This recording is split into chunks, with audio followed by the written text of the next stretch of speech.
They don't say that Trayvon Martin had the right to stand his ground.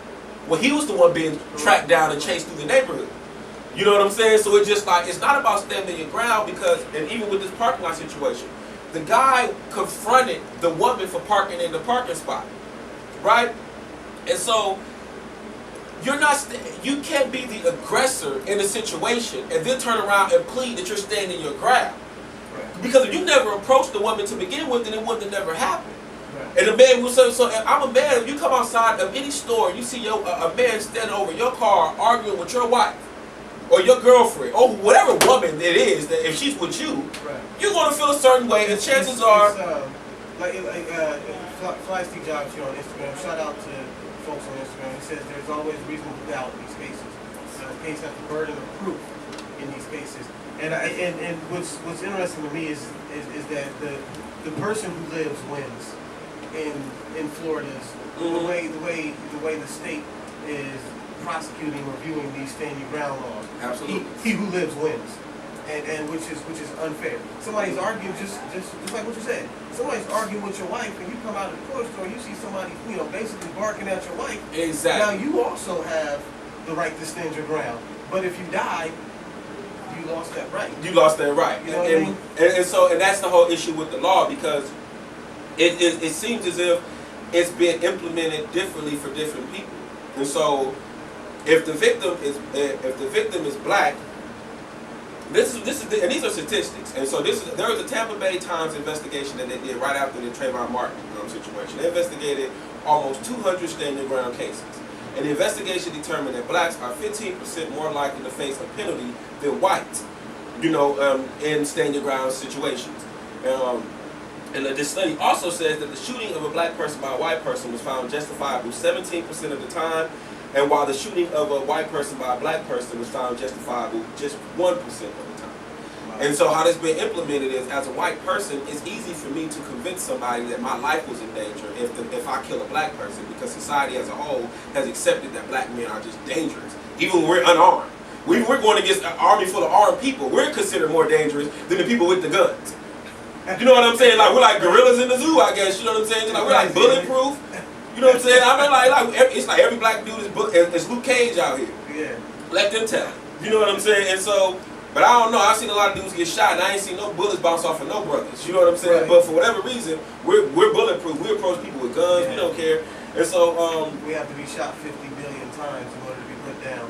Exactly. And so the whole thing with this case is, it's definitely created an opportunity for people with biases. And so I'm bringing that up just to say that there's a difference. If you're going to have a stand your ground law, then it should just be that. Stand your ground. You know what I'm saying? Like, you can't tell me that that I can go around and be the aggressor. I can start approaching people. And then if it turns into a conflict, now all of a sudden I can turn around and say that I was standing my ground. Yeah.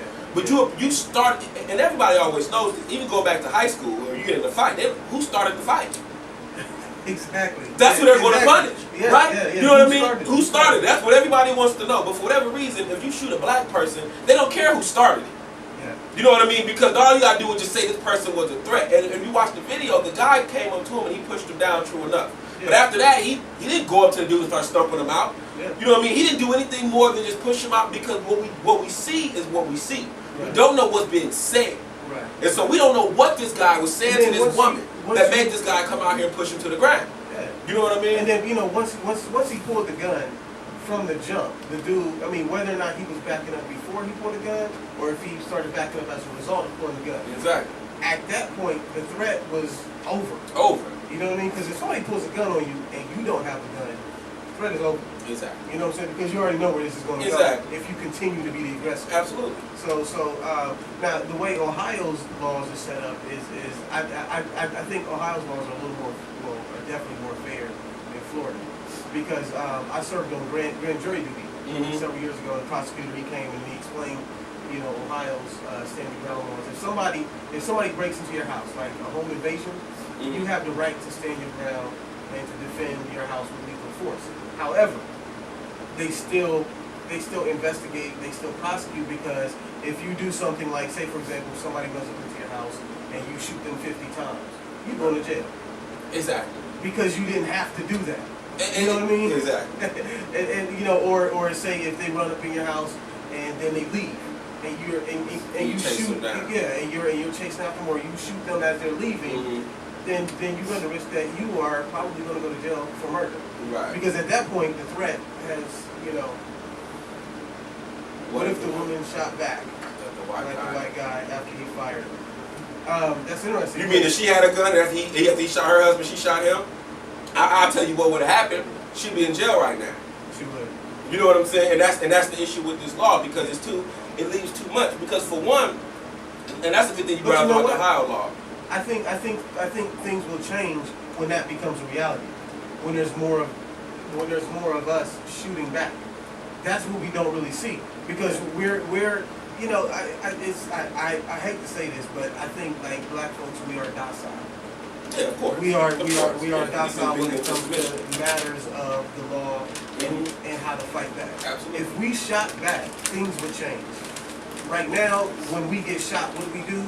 We go hire somebody to speak for us. Right, we go rally. We We apologize for being black. Yeah, and then when things get out of hand, and we apologize for Ask all them of to that. forgive us. We forgive everybody for everything. Yeah, and there's nothing wrong with forgiveness, but on the same token, if we did to them what they did to us, what they do to us before they get a chance to do it, laws will change real quick. Yeah, they'll change.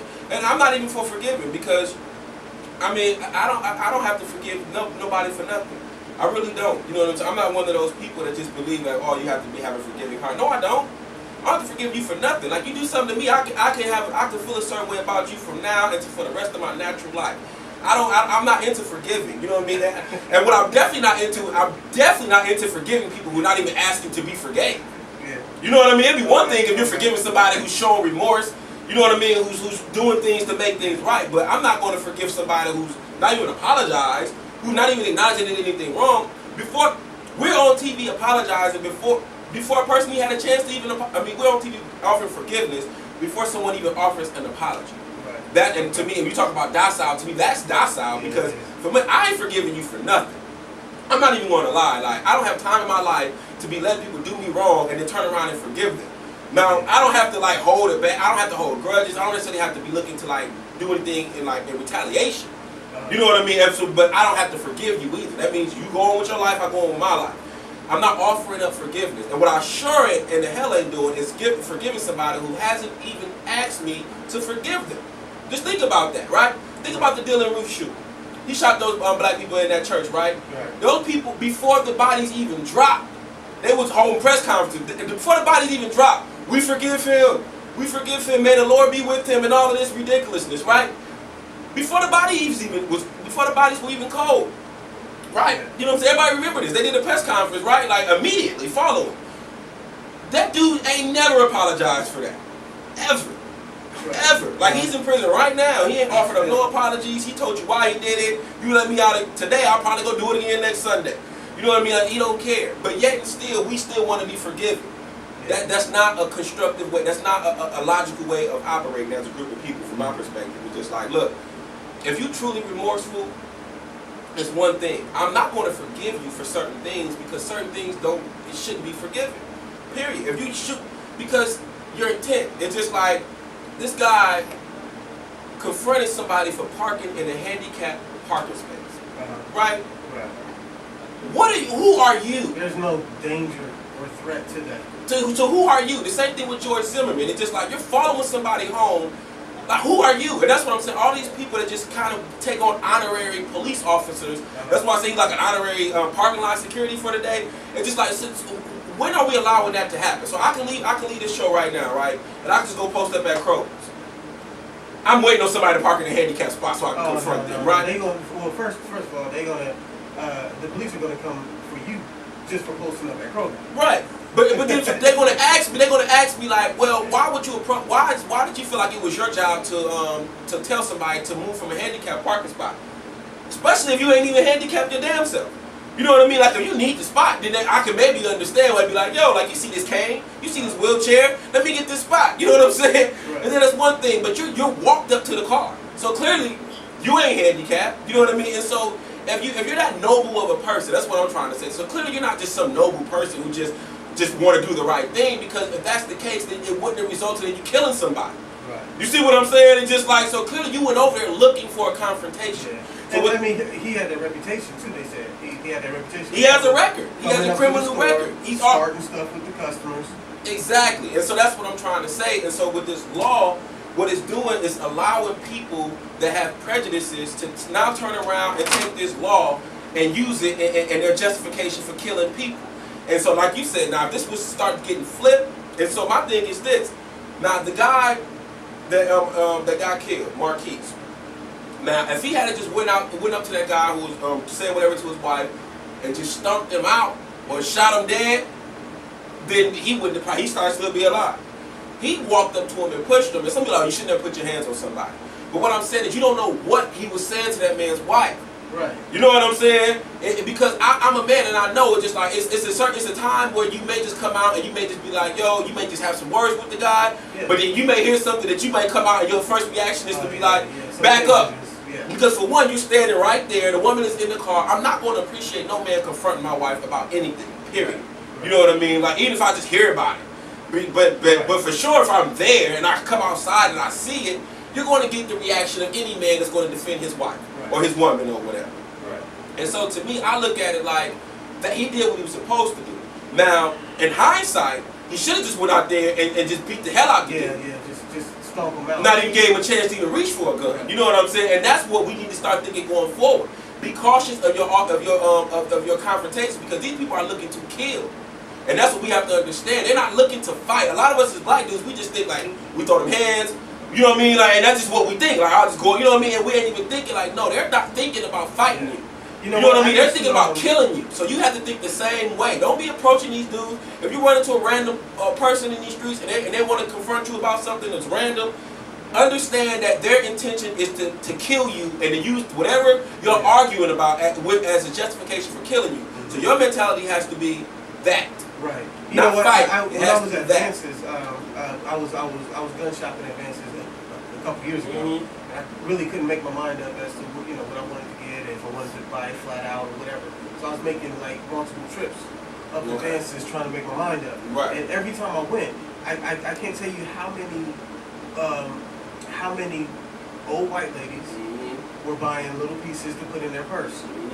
Like, and how many white guys were buying little pieces, just little pieces to put, to put on the small of their back. And it's just like the way we grew up, only thugs do that. Because they're in that life. Exactly. Because they're in that life where they have to constantly watch their back. They have to, because somebody's, coming after them is, I mean, that's just the drug life. That's just the thug life. Exactly. Why is it that someone who lives in the suburbs, that lives a peaceful little corporate life, why do you need to have a gun in your purse? Exactly. Unless you have some sort of hidden intent that you want to pop somebody for talking to you the wrong way. The wrong way. You know what I mean? Like that's their sole intention is that they're looking for this opportunity. Exactly. And Florida, I think, is the perfect example of the mindset that a lot of non-minorities have towards minorities. Just give me a law that allows me to pop you, and I will do it. And it's working, because it's going to spread here too. You know what I'm saying? She said no one able to talk things out anymore. Right? That's true. And no, he shouldn't have said it. And that's my whole point. Like, he shouldn't have said anything to her to begin with. It's not your job to play parking lot security. Right. If you want to go into the store and say, hey, somebody's out here parking, you want to call the cops, you want to do all of that, fine. That's your right as an American citizen. But what we can't have is people feeling like they have the right to approach people as if they're cops. It's when these situations lead to murder, because they know the cops don't respond to that stuff. I mean, you call the police and say, "Hey, somebody's parking in a handicapped spot," they're gonna hang up on you. Exactly. But that's my point, and it's just like, and so they're gonna hang up on that call. No, and we can't talk things out no more, because they're not looking to talk things out, and like that's the point that I'm trying to hammer home to people. I'm not advocating violence, of course not. But I am advocating is self-defense and self-preservation and awareness. More important than anything is awareness of the environment and awareness of people's intent. And what you have to understand is, if that dude had understood that once he walked outside of that store and he seen that man confronting his wife, at that moment he has to be able to process it. It's a split-second decision you have to make, but you have to understand that this is now a life or death situation. Right. This man is out here arguing with my woman with every intention of escalating this into a violent situation. Right. You know what I mean? That's the only reason he approached the woman to begin with a gun. You know what I'm saying? He had the gun the whole time. You have to understand that. He didn't just go run and get the gun. Intent. That's what Fly Steve Jobs. Well, you know how I can judge intent? By results. There you go. I judge intent by results. So whoever's saying that, I'm saying that look at the results. And that's how we're going to judge this intent, because I can't jump inside somebody's head and know what you was thinking, but I can know what the result is of your actions, and I can know that, okay, well, I can put two and two together. I'm not, you know what I mean? Like that's another thing that kind of us not to be able to do. Like, and that's why whoever's saying that, like, I don't even like somebody saying that, because that's like the mind manipulation they're trying to do. Like, oh, we don't really know what he was thinking. How can we say he was thinking this? Like, well, you know why we can say that? It's because it's in our best interest to say that. So whether I'm wrong or right is irrelevant. Because if Marquise had approached it in a different way, then he probably would still be alive. I can't judge intent, but I can assume based off of your actions what your intentions are. And so what I'm saying to you, if you approach a woman parked in a handicapped spot with a gun, then you don't have intent. Well, what are your intentions? Right. You know what I'm saying? What are your intentions? You know what I'm saying? And so for the fact that you get pushed to the ground, all of a sudden you want to shoot somebody, and I say you had that intention of the whole time, how can somebody question what I'm saying? Right. Because the action itself proved that what I'm saying is right. Because if you had no intention of committing murder, you're not going to commit murder. Murder ain't just something you just do all willy-nilly, just randomly. You just like, oh, you know what I mean? Like, it takes a lot to kill somebody. Man. You see what I'm saying? Especially to kill somebody and you're not really being like forced to do it. Yeah. It ain't like you being beat down or being chased. The dude pushed you, he backed up, you pulled out the gun. You gotta have a certain mindset, a certain frame of mind to actually kill somebody. To kill, you know what I mean? It's not something that you just do. You know what I mean? So your intent was that. So I don't care what nobody says. That's why I'm judging his intent, because of the actions. So that's my answer. Okay.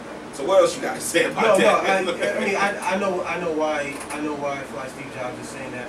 Shout out to Eric. Shout out to him. Why he's asking that, because it's more of what he says is he's just thinking in terms of how the courts will see it. You know, we can think and debate on intent.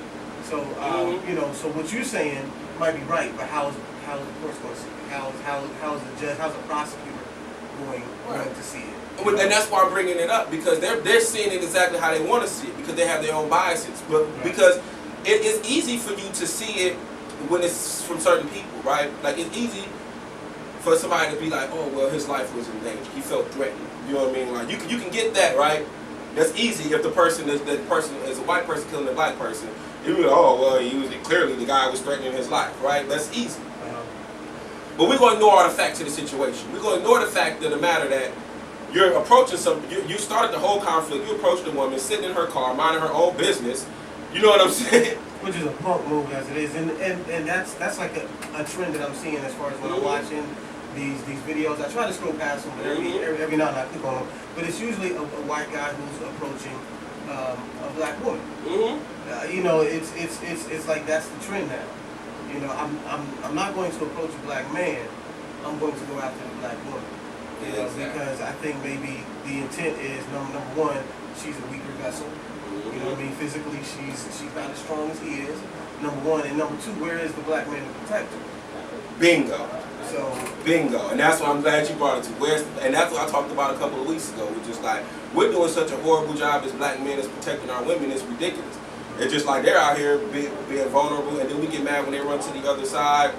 But it's ridiculous, you know what I'm saying? Because for one, and that's why the fact that he got killed protecting his woman, that's why it kind of bothered me, because I preach so much about us standing up for our women more, and then when somebody do it, they end up getting killed, and then ain't nobody even rallying behind them for that. This case is kind of being like swept away.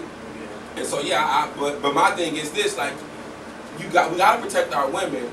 But and see, that's another thing, strong black woman. Like that's not even a compliment. It's more of an insult to black men. You know what I'm saying? When you really think about it, how it's implemented, because they be like, you know what I mean? They make it like the woman is stronger than the man. Yeah, strong black woman basically means that basically is defined as a woman who doesn't need a man. Right? You know what I'm saying? And she has to be strong because her man is so weak. Yeah. You know what I'm saying? Like a strong, we are like a woman's supposed to be strong in a woman's nature, just like a man's supposed to be strong within a man's nature. When we say a strong black woman, we mean like strong and you're strong enough to be a woman and a man.